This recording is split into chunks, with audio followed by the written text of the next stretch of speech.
panahon sa munting bukirin, may isang bahay kubo kung saan nakatira ay ang isang munting pamilya. Sila ay sina Aling Tinang at ang kanyang 12 taong gulang na anak ay si Ogoy. Habang kumain, may ibinilin si Aling Tinang kay Ogoy. Anak, aalis mo na ako. Maglinis ka ng bahay, ha? Pero inay, ayokong maglinis. Kailangan mo maglinis. Dapat, pag uwi ko, walang dumi dito sa bahay. Yay, sige inay. Paalam na, Ogoy. Lumabas si Aling Tinang para magsimula sa kanyang trabaho sa bukirin. Pero si Ogoy ay lumabas dahil gusto niya magpalamig at tumambay sa ilog. Mamaya na lang ako maglinis. Maglalangay muna ako sa ilog. Sabi sa sarili niya. Makalipas ang ilang oras, gabi na at si Aling Tinang ay pauwi sa kanilang bahay. Pumasok na siya sa bahay pero wala si Ogoy at sobrang madumi ang bahay. Dahil pagod si Aling Tinang, wala siyang magawa kung hindi maglinis ng bahay at nagluto ng hapunan. Nagugutom na ako. Kakain muna ako ng pagkain ni Nay. Tumakbo pabalik sa bahay si Ogoy at kinain lahat ng pagkain. Walang masabi si Aling Tinang at naisip siya kung gaano kadami ang kinain ni Ogoy dahil matakaw ito. Kinabukasan, nagtili sa bahay si Aling Tinang at may binili ulit kay Ogoy.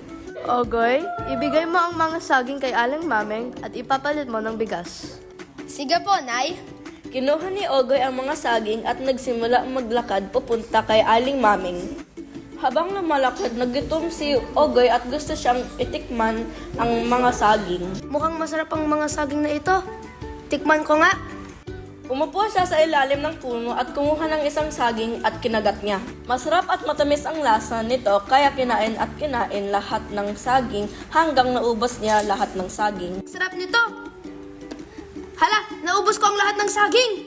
Anong sasabihin ko kay Inay? Kailangan ko din kunin ang mga bigas kay Aling Mameng. Tumayo siya mula sa puno at nagpatuloy sa paglalakad hanggang nakadating siya sa bahay ni Aling Mameng. Pagkadating sa kanila, nandoon si Aling Mameng at naglilinis sa labas. Oh, iho, nandito ka na pala. Nasaan ang mga saging na hinihingi ko mula sa ina? Kinakabahan at pinapawisan si Ogoy dahil wala siyang masabi kay Aling Mameng at naisip niya magsisinungaling sa kanya. Hay nako, Ogoy. Hindi itong unang beses na nangyari. Patawad ha, pero hindi ko ibibigay ang bigas kung walang saging na hinihingi ko. Sige po, patawad Aling Mameng. Nayan, umuwi ka na dahil magtatanghali na at mainit sa mga oras na yan. Umuwi si Ogoy sa kanilang bahay at pagdating si Aling Tinang ay nasa labas at ito ay naghihintay kay Ogoy. Ogoy, nasaan na ang bigas na hinanap ko? Ano na ang nagtagal sa iyo? Hindi naman ganong kalayo ang bayan nila. Dahil kasi Inay ay may mga bata na kinuha ang mga saging. Hay nako, Ogoy, ang kulit mo. Pumasok ka na nga sa loob ng bahay. Sa susunod na araw, umuulan at lumabas si Aling Tinang para magpatanim. Pagod at basa. Umuwi siya ngungit sa halip na magbihis at matulog. Lilinis niya ang kalat ni Ogoy pero ang dalihan na nagkasakit si Aling Tinang. Isang araw, gumising siya at masama ang kanyang pakiramdam.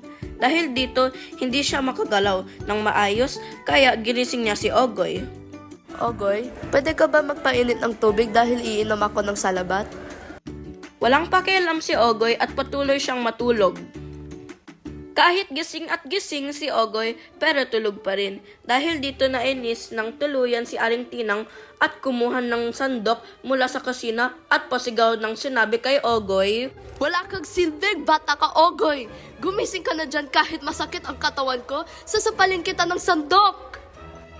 Dahil dito, nagulat si Ogoy dahil si Aling Tinang ay tumatakbo pamunta kay Ogoy para magpalo ng ina. Habang tumatakbo, tumingin siya at biglang nakita niya ang sandok ay pupunta sa kanya. At dahil dito, nadapa siya at nahulog tapos ang sandok ay dumpo sa kanyang puwitan.